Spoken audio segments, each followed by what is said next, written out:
নারায়ণগঞ্জের সোনারগাঁয়ে জেরা মেঘনা ঘাট বিদ্যুৎ কেন্দ্রের ক্যান্টিনে গ্যাস বিস্ফোরণে 12 জন দগ্ধ হয়েছে, যেটি আমরা জানাচ্ছিলাম।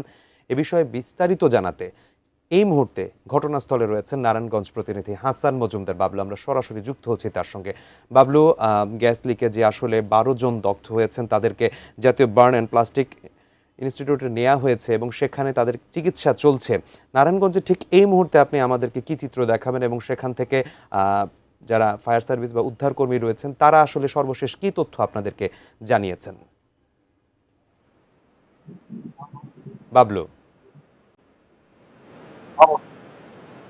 আজকে ব্যক্তিগত ঘটনায় যে 12 জন দগ্ধ হয়েছে সেই জায়গায় হয়েছে। তবে সব বলছি যে এখানে কিন্তু খুব সংবাদ তারা প্রবেশ করতে দেয়নি। তো আমরা আসলে যে আমরা যেতে পারিনি। তারপরেও তাদের সাথে আমরা কথা বলেছিলাম। তারা যেমনটি বলছেন যে তারা ১টার দিকে আসলে ক্যান্টিনের সাথে থাকা যেই চলাচল হয়েছে সেই চুলাটি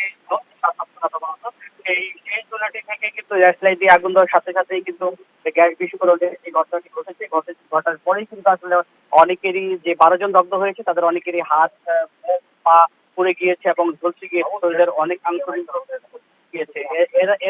এখানে যদি আমি বলি যে এছাড়া কিন্তু নারায়ণগঞ্জে পরপরই কিন্তু একের পর এক কিন্তু আসলে গ্যাস লিকেজের ঘটনা কিন্তু হচ্ছে বলে আমরা জেনেছি। এছাড়াও হচ্ছে ফায়ার সার্ভিসের কর্মকর্তারা আমাদেরকে যেমনটি বলছেন যে আসলে তারা ভিতরের অবস্থা দেখে এসেছে এবং তারা বলছেন যে শ্রমিকের সাথে কথা বলেছি, তবে এখানে কোনো আসলে মানে মারা যাওয়ার কোনো ঘটনা ঘটেনি বলে তারা আমাদেরকে নিশ্চিত করেছে। বা পাশাপাশি যে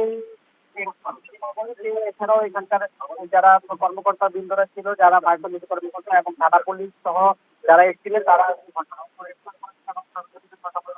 আমরা তাদের সাথে প্রশ্ন করেছিলাম আসলে কোনো ধরনের হত্যা বা মারা গিয়েছে কিনা এমন কোনো সংবাদ। তো তারা আসলে আমাদেরকে ওই ধরনের তেমন কোনো কথা সংবাদ দিতে পারেনি। তারা বলছেন যে যারা আহত রয়েছে তাদের চিকিৎসা দেওয়া হচ্ছে এবং তাদের যে স্বজনরা রয়েছে তারাও আসলে সেখানে রয়েছে বলে তারা আমাদেরকে জানিয়েছেন।